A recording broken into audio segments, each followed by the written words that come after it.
Things fall apart, सब कुछ टूट के बिखर रहा है, centre cannot hold, even the gravity is going to be imbalanced. This means the world is crumbling down. The universe cannot take any more of the destruction and violence committed by humans. It is now out of its capacity. Mere anarchy is loosed upon the world. सिर्फ और सिर्फ anarchy अर्थात अराजकता is loosed upon the world.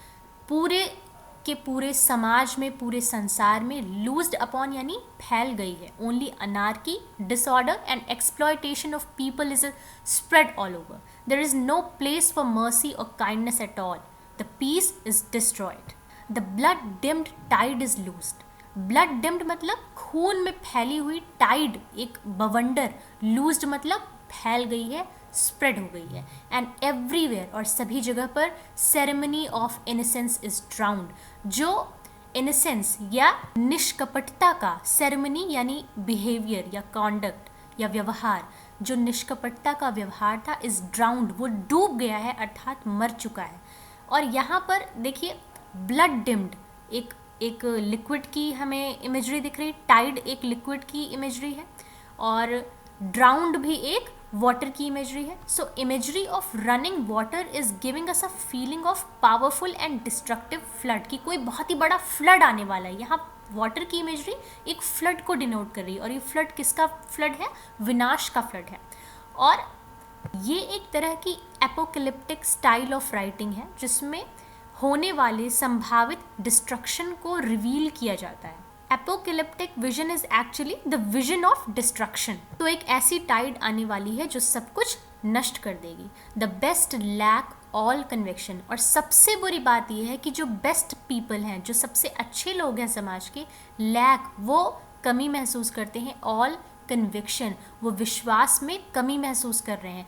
उनके अंदर belief नहीं है, उनके अंदर सेल्फ कॉन्फिडेंस नहीं है कि वो गलत को गलत बोल सकें और दुनिया में बढ़ते हुए पाप को रोक सकें.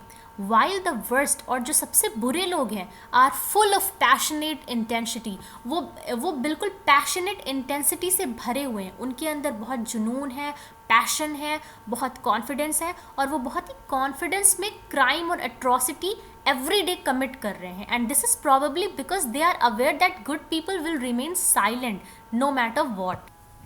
Surely some revolution is at hand. Surely निश्चित रूप से किसी प्रकार का रेवोल्यूशन अर्थात आश्चर्यजनक incident is at hand, is just about to come, is just about to happen.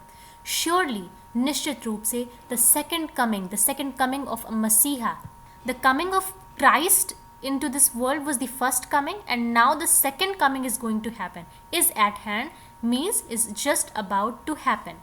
Something very surprising is going to happen and surely the second coming, coming of second Messiah is going to happen. And this second coming is going to be equally significant as the first coming of Jesus Christ.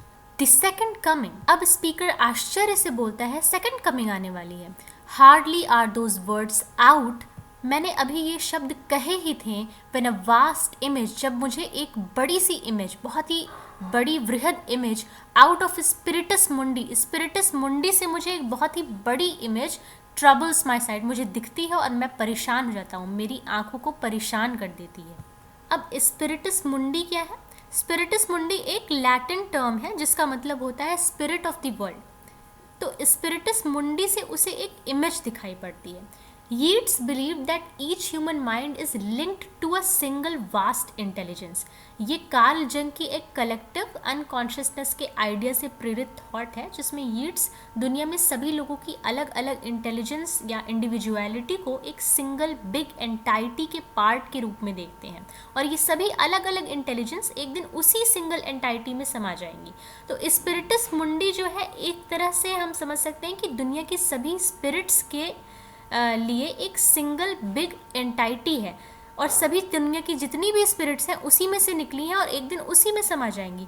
तो समझ लीजिए कि ये एक तरीके का spirits का store house है और इस स्टोर हाउस में अनेक स्पिरिट्स हैं. अब इन स्पिरिट्स में से एक spirit, the spirit of second मसीहा, is visible to the speaker and in his dream he can clearly see him coming towards us.